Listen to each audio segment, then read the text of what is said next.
আমরা তো বাঙালি। জন্মের পর থেকে আমাদের জিহ্বা অভ্যস্ত তেল ঝাল কড়া মশলার জাদুকরি স্বাদে।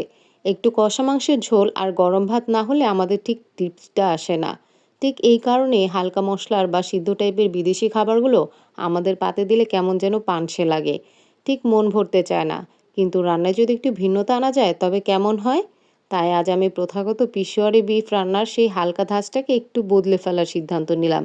পেশোয়ারি রান্নার যে মূল কৌশল, অর্থাৎ ধিমা আঁচে মাংসের নিজস্ব রসে রান্না করা, সেটাকে ঠিক রেখে আমাদের বাঙালির মুখের স্বাদের কথা চিন্তা করে এতে যোগ করেছি আরও কিছু চেনা মশলা, যাতে হালকা ভাবটাও থাকে আর আমাদের পছন্দের সেই মশলাদার স্বাদটাও বজায় থাকে। আজকের এই ফিউশন রান্নার পুরো প্রস্তুতিটাই হবে একটা মাত্র হাঁড়িতে। প্রথমে হাঁড়িতে দিয়ে দিচ্ছি বেশ খানিকটা সুগন্ধি বাটার। বাটারটা দেওয়ার পরে এতে দিয়ে দিব আস্ত রসুন, বড় বড় টুকরো করে কাটা পেঁয়াজ, মাংসের চিরুকানির সঙ্গে আলু। হ্যাঁ, আলু ছাড়া কিন্তু আমাদের মাংস রান্না একদম অসম্পূর্ণ। সাথে দিয়ে দিচ্ছি আদা কুচি, ঝালের জন্য বেশ কিছুটা কাঁচামরিচ, আর চাপের একটা দারুণ ফ্লেভার আনার জন্য গোলমরিচ। সাথে থাকবে কয়েক টুকরো লেবু, যা মাংসের স্বাদকে চমৎকার একটা টকঝাল ব্যালেন্স দেবে। আর অবশ্যই পরিমাণ মতো লবণ। সব কিছুর সাথে বড় বড় টুকরো করে গরুর মাংসগুলো দিয়ে খুব অল্প পরিমাণ পানি যোগ করেছি। ব্যাস, আমাদের সব উপকরণ হাঁড়িতে সাজানো শেষ। এবার শুরু হবে রান্নার আসল জাদু। সব উপকরণ দেওয়া হয়ে গেলে হাঁড়ির মুখটা একটা ঢাকনা দিয়ে ঢেকে দেব। আর ভেতরের বাষ্পটা যেন বিন্দুমাত্র বাইরে না বের হতে পারে, সেজন্য আটা গুলিয়ে হাঁড়ি আর ঢাকনার জোড়া মুখটা খুব ভালোভাবে সিল করে বা আটকে দিব, যেটাকে আমরা রান্নার ভাষায় বলি দমপোখত পদ্ধতি।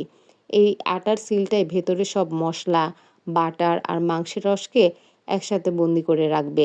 এবার চুলার আঁচ একদম কমিয়ে ধিমা আঁচে এটাকে বসিয়ে রাখতে হবে প্রায় 3 থেকে 4 ঘন্টা। এই দীর্ঘ সময় ধরে ভেতরে তৈরি হওয়া বাষ্প আর বাটারের মাংসের নরম আলু আস্তে আস্তে সেদ্ধ হবে। সময়টা বেশি মনে হলেও পারফেক্ট টেক্সচার আর স্বাদের জন্য এই ধৈর্যের পরীক্ষাটা দিতেই হবে। দীর্ঘ 3-4 ঘন্টা রান্নার পর যখন হাঁড়ির মুখে সেই শক্ত হয়ে আসা আটার সিলটা কেটে ঢাকনাটা আলগা করব, ওফ, তখনকার সেই মুহূর্তটা ভাষায় প্রকাশ করার মতো না। ঢাকনা খোলার সাথে সাথে বাটার, আস্ত রসুন আর গোলমরিচের তীব্র একটা রাজকীয় সুবাসে পুরো ঘর মৌ মৌ করে উঠবে।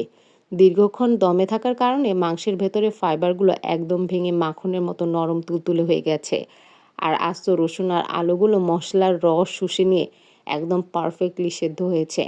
আমাদের চেনা কাঁচামরিচ আর গোলমরিচের ঝালে তৈরি হওয়া এই মশলাদার পেশোয়ারি বিফ দেখতে যেমন লোভনীয়, খেতেও তেমনি অসাধারণ। গরম গরম নান, রুটি, পরোটা কিংবা সুগন্ধি পোলাওয়ের সাথে এই জুসি মাংস মুখে দিলে এক স্বর্গীয় তৃপ্তি নেমে আসে। কড়া মশলা আর দমের এই মেলবন্ধন আপনারা বাসায় ট্রাই করলে নিরাশ হবেন না একদমই।